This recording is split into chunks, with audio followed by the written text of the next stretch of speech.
the end of the movie, we were going to have a funeral. The original ending was the hawk was going to be lowered down in a big hole. So we went out to a cemetery. We dug a giant hole in the ground that would accommodate burying Theo Gold's father in the casket in the Studebaker. And it started pouring. And then they could only dig the hole 6 feet. And every time they would, the ground kept going in because there was so much rain. This is like almost hurricane season down here. We had a torrential downpour for not only the day we shot it, but the 2 days prior. And the giant hole we dug to put the car in filled up and became a small reservoir.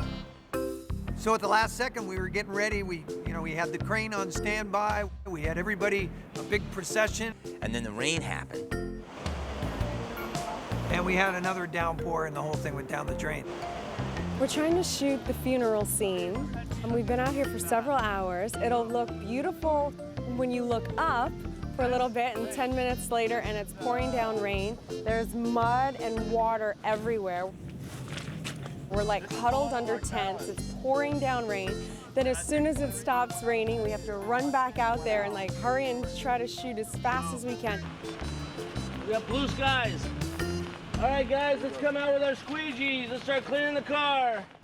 It's been like that for the past several days, but today has been particularly crazy.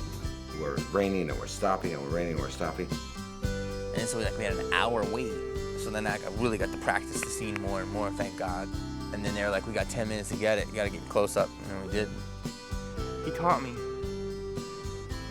that it's better to be a good man than a good father. And to be right, first, or best. I didn't think I was going to be able to cry like that, but I did. It's because my mother didn't hug me. There's been a few scenes where rain has kind of preempted, and then we'll pull off between rain and 110-degree heat. All the storming and the raining and stuff, it just, wasn't working for camera and everybody. So at the last minute, we were scrambling, what are we gonna do? We decided we had to come up with a completely different ending. We felt like we needed something bigger than just, some words at a gravesite to end the piece. Everybody put their heads together. He said, wouldn't it be great to have a classic New Orleans funeral with what they call a second line brass band?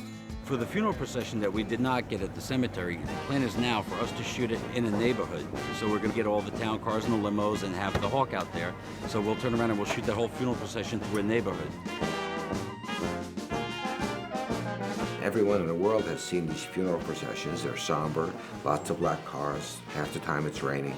And then when we found out that in New Orleans, this second line band is part of the tradition, we got real excited because that's a different thing.